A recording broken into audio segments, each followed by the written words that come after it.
Hello, जय हिंद, नमस्कार दोस्तों। स्वागत है आपका अपने चैनल कलाम एजुकेशन क्लासेस पर।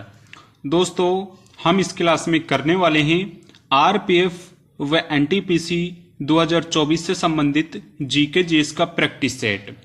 दोस्तों, हम इस क्लास में आरआरबी व दोस्तों एनटीपीसी व आरपीएफ में प्रीवियस ईयर एग्जामों में पूछे गए जीके जीएस के क्वेश्चनों को करने वाले हैं।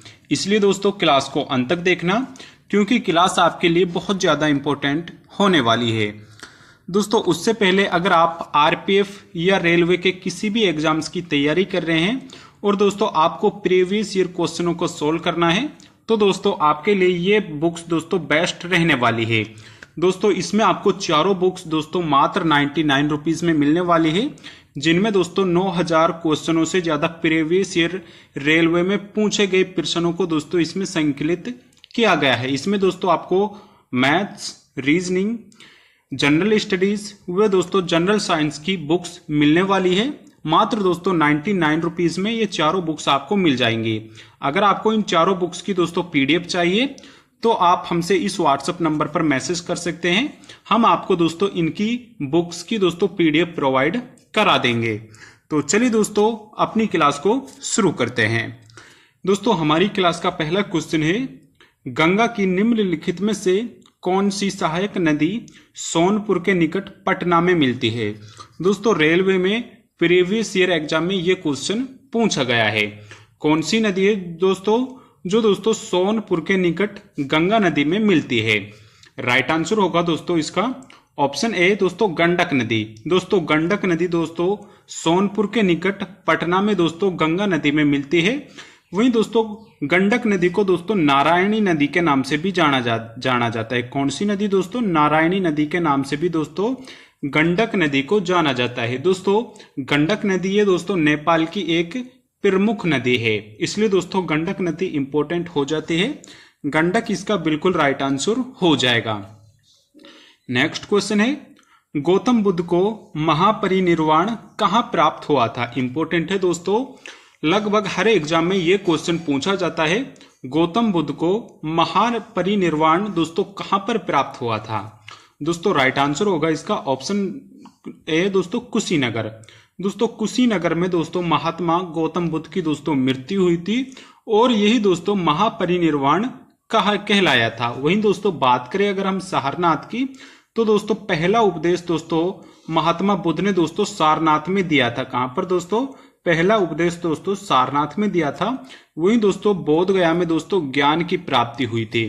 दोस्तों ज्ञान की प्राप्ति बोध गया में हुई थी। वहीं दोस्तों पीपल के वृक्ष के नीचे दोस्तों महात्मा बुद्ध को ज्ञान की प्राप्ति हुई थी। दोस्तों इंपॉर्टेंट क्वेश्चन है। वहीं दोस्तों अगर हम बात करें सबसे ज्यादा उपदेश दोस्तों यहां पर दोस्तों दोस्तों कहां पर दिए थे? सिरावस्ती में। वहीं दोस्तों पहला जो उपदेश दिया था वो सारनाथ में दिया था। इसलिए दोस्तों आपसे घुमा फिरा कर यहां से क्वेश्चन पूछ लिया जाता है, इसलिए आपको याद रखना है।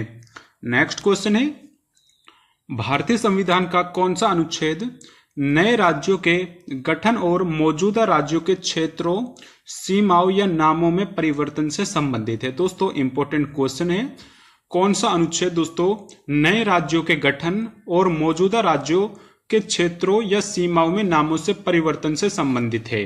दोस्तों राइट आंसर होगा इसका अनुच्छेद 3। दोस्तों अनुच्छेद 3 के अंतर्गत राज्यों के नाम, राज्यों के गठन और मौजूदा राज्यों की सीमाओं में दोस्तों परिवर्तन किया जा सकता है और ये दोस्तों संसद इसको दोस्तों कर सकती है।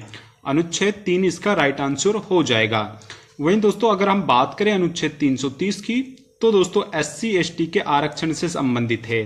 अनुच्छेद 330 दोस्तों लोकसभा में SC ST की सीटों से आरक्षित है। दोस्तों बात करें अगर हमें SC की सीटों की, तो कुल 84 सीट दोस्तों SC के लिए रिजर्व है। वहीं दोस्तों ST के लिए यहाँ पर 47 सीट्स दोस्तों रिजर्व है। इसलिए दोस्तों इंपॉर्टेंट है, आपको याद रखना है। नेक्स्ट क्वेश्चन है, संविधान सभा का संवैधानिक सलाहकार या कानूनी सलाहकार किसे नियुक्त किया गया था। दोस्तों इंपॉर्टेंट क्वेश्चन है और लगभग इसमें दोस्तों हर स्टूडेंट्स दोस्तों गलती करता है।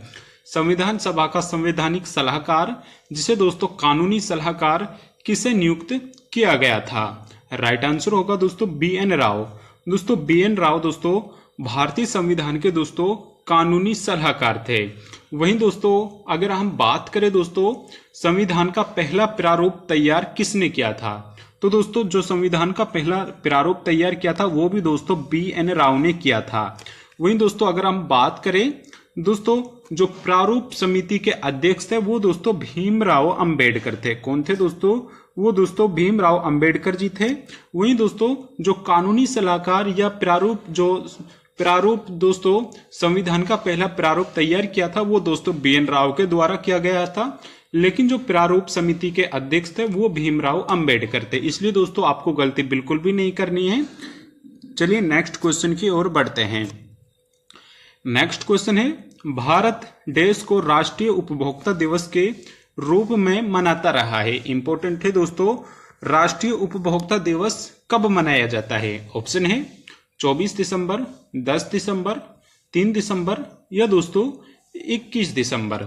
राइट आंसर होगा दोस्तों 24 दिसंबर। दोस्तों राष्ट्रीय उपभोक्ता दिवस या दोस्तों नेशनल कंज्यूमर डे प्रतिवर्ष 24 दिसंबर को मनाया जाता है। कब दोस्तों? 24 दिसंबर को प्रतिवर्ष दोस्तों राष्ट्रीय उपभोक्ता दिवस मनाया जाता है। वहीं दोस्तों बात करें अगर हम 10 दिसंबर की, तो दोस्तों विश्व मानवाधिकार दिवस दोस्तों 10 दिसंबर को मनाया जाता है। इसलिए दोस्तों इंपॉर्टेंट है, आपको ये दोनों ही डेटें याद रखनी है। नेक्स्ट क्वेश्चन है कौन सा शोषण करने वाला जीव अधिक ऊर्जा प्रदान करता है? दोस्तों इनमें से कौन सा शोषण करने वाला जीव सबसे अधिक ऊर्जा प्रदान करता है? ऑप्शन है एरोबिक शोषण, सजातीय शोषण, अवयवीय शोषण या दोस्तों विषम शोषण। दोस्तों राइट आंसर होगा इसका एरोबिक शोषण। दोस्तों एरोबिक शोषण जीव अधिक ऊर्जा प्रदान करता है और दोस्तों एरोबिक शोषण इसका बिल्कुल राइट आंसर हो जाएगा।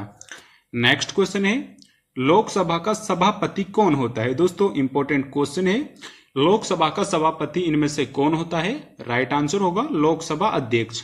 दोस्तों लोकसभा अध्यक्ष लोकसभा का सभापति होता है। वहीं दोस्तों अगर हम बात करें लोकसभा के अध्यक्ष की, तो दोस्तों लोकसभा का अध्यक्ष के रूप में दोस्तों शपथ नहीं लेता है। इंपॉर्टेंट है दोस्तों, अगर आपसे एग्जाम में पूछ लिया जाता है लोकसभा का अध्यक्ष लोकसभा के अध्यक्ष की दोस्तों शपथ लेता है या नहीं, तो दोस्तों ये अपने लोकसभा अध्यक्ष की शपथ नहीं लेता है, बल्कि दोस्तों ये यहाँ पर जो दोस्तों एमपी के रूप में अपनी शपथ लेता है। इसलिए दोस्तों इंपॉर्टेंट है। वहीं दोस्तों अगर हम बात करें धन विधेयक को प्रमाणित दोस्तों लोकसभा का अध्यक्ष ही करता है। यही दोस्तों निर्णय लेता है कि कोई विधेयक ये धन विधेयक है या दोस्तों साधारण विधेयक है। वहीं दोस्तों संयुक्त बैठक की अध्यक्षता भी दोस्तों लोकसभा का अध्यक्ष ही करता है। इसलिए दोस्तों आपको लोकसभा के अध्यक्ष के रूप में ये फैक्ट्स याद रखने हैं।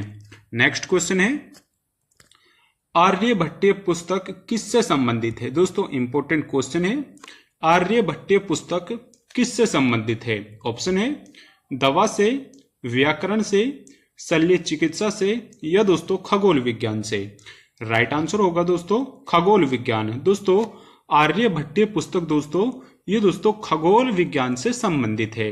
वहीं दोस्तों अगर हम बात करें इसकी दोस्तों, तो दोस्तों इसकी 5वीं शताब्दी में लिखा गया था। कब दोस्तों? इसको 5वीं शताब्दी में दोस्तों लिखा गया था। वहीं दोस्तों अगर हम बात करें और दोस्तों ये 4 खंडों में विभाजित है। कितने में दोस्तों? 4 खंडों में ये दोस्तों आर्यभट्टीय पुस्तक दोस्तों विभाजित है।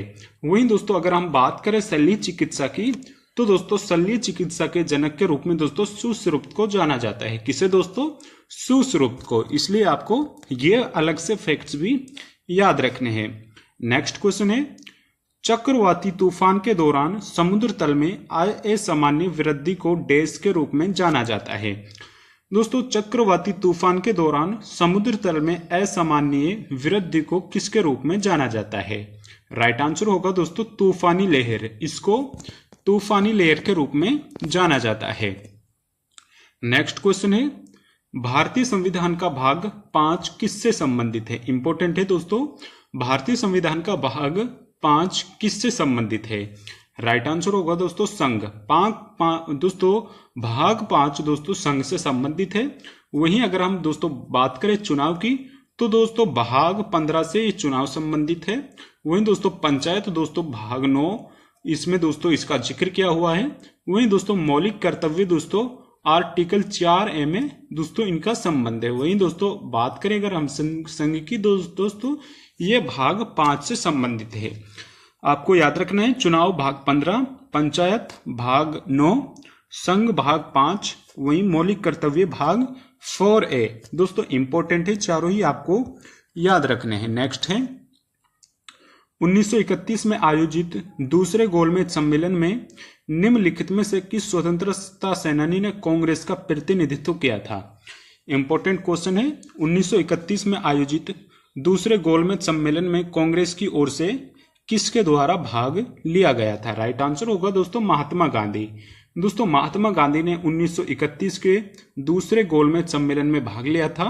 वहीं दोस्तों बात करें अगर हम तीनों गोलमेज सम्मेलनों में भाग लेने वाले एकमात्र भारतीय दोस्तों जो थे वो भीमराव अंबेडकर थे, इसलिए दोस्तों आपको ये याद रखना है। नेक्स्ट क्वेश्चन है दक्षिण अमेरिकी महाद्वीप पर देश जनसंख्या की दृष्टि से सबसे बड़ा देश है। दोस्तों इंपॉर्टेंट क्वेश्चन है दक्षिणी अमेरिकी महाद्वीप पर जनसंख्या की दृष्टि से कौन सा देश सबसे बड़ा है। राइट आंसर होगा ब्राजील। दोस्तों ब्राजील दक्षिण अमेरिकी महाद्वीप पर जनसंख्या की दृष्टि से सबसे बड़ा देश है। वहीं अगर हम बात करें दोस्तों ब्राजील की तो दोस्तों ये जनसंख्या व दोस्तों क्षेत्रफल में पूरे विश्व में 6वें नंबर पर है। दोस्तों 6वें नंबर पर ये जनसंख्या प्लस क्षेत्रफल की दृष्टि से पूरे विश्व में दोस्तों 6ठे नंबर पर आता है, इसलिए आपको याद रखना है। नेक्स्ट क्वेश्चन है ब्रिटिश भारत के वायसराय के रूप में लॉर्ड वेवेल का उत्तराधिकारी कौन था। इंपॉर्टेंट है दोस्तों ब्रिटिश भारत के वायसराय के रूप में लॉर्ड वेवेल का उत्तराधिकारी निम्न में से कौन था। इंपॉर्टेंट है दोस्तों आपको इसका आंसर करके बताना है इसका राइट आंसर क्या होने वाला है। तो दोस्तों राइट आंसर होगा इसका ऑप्शन नंबर 4 लॉर्ड माउंटबेटन। दोस्तों लॉर्ड माउंटबेटन दोस्तों लॉर्ड वेवेल के उत्तराधिकारी हुए थे। वहीं दोस्तों बात करें अगर हम अंतिम ब्रिटिश वायसराय की तो दोस्तों अंतिम ब्रिटिश जो वायसराय हुए थे वो भी लॉर्ड माउंटबेटन ही हुए थे, इसलिए दोस्तों इंपॉर्टेंट है आपको याद रखना है। नेक्स्ट है निम्नलिखित में से कौन विद्युत चुंबकीय प्रेरण के आधार पर कार्य करता है। दोस्तों बताइएगा निम्नलिखित में से कौन विद्युत चुंबकीय प्रेरण के आधार पर कार्य करता है। राइट आंसर होगा दोस्तों इसका राइट आंसर होगा ऑप्शन नंबर 4 इंसुलेटर। दोस्तों इंसुलेटर विद्युत चुंबकीय प्रेरण के आधार पर कार्य करता है। नेक्स्ट है भारत में किसी राज्य का राज्यपाल नियुक्त करने की न्यूनतम आयु क्या है। दोस्तों राज्यपाल की दोस्तों न्यूनतम आयु कितनी होनी चाहिए। राइट आंसर होगा दोस्तों ऑप्शन नंबर डी 35 वर्ष। दोस्तों राज्यपाल राष्ट्रपति व उपराष्ट्रपति की जो न्यूनतम आयु चाहिए दोस्तों वो कम से कम 35 वर्ष होनी चाहिए। नेक्स्ट क्वेश्चन है वह कौन सा गुण है जो किसी चालक में इलेक्ट्रॉनों के प्रवाह को रोक सकता है। दोस्तों इंपॉर्टेंट है बताइएगा इसका राइट आंसर क्या होगा। तो दोस्तों प्रतिरोध इसका बिल्कुल राइट आंसर हो जाएगा। नेक्स्ट क्वेश्चन है विश्व खनिज स्थल महान सांची का स्तूप डैश द्वारा निर्मित किया गया था। दोस्तों सांची के स्तूप किस राजा के द्वारा दोस्तों निर्मित किया गया था। राइट आंसर होगा दोस्तों अशोक। दोस्तों अशोक के द्वारा सांची के स्तूपों का निर्माण किया गया था। इंपॉर्टेंट है दोस्तों। नेक्स्ट क्वेश्चन है डैश न्यायपालिका को कार्यपालिका से अलग करने से संबंधित है। दोस्तों डीपीएसपी से ये दोस्तों आर्टिकल संबंध है। दोस्तों न्यायपालिका प्लस कार्यपालिका को पृथक करता है और दोस्तों इसका उल्लेख आर्टिकल 50 में किया हुआ है। नेक्स्ट क्वेश्चन है प्रथम गोलमेज सम्मेलन के दौरान भारत के वायसराय कौन थे।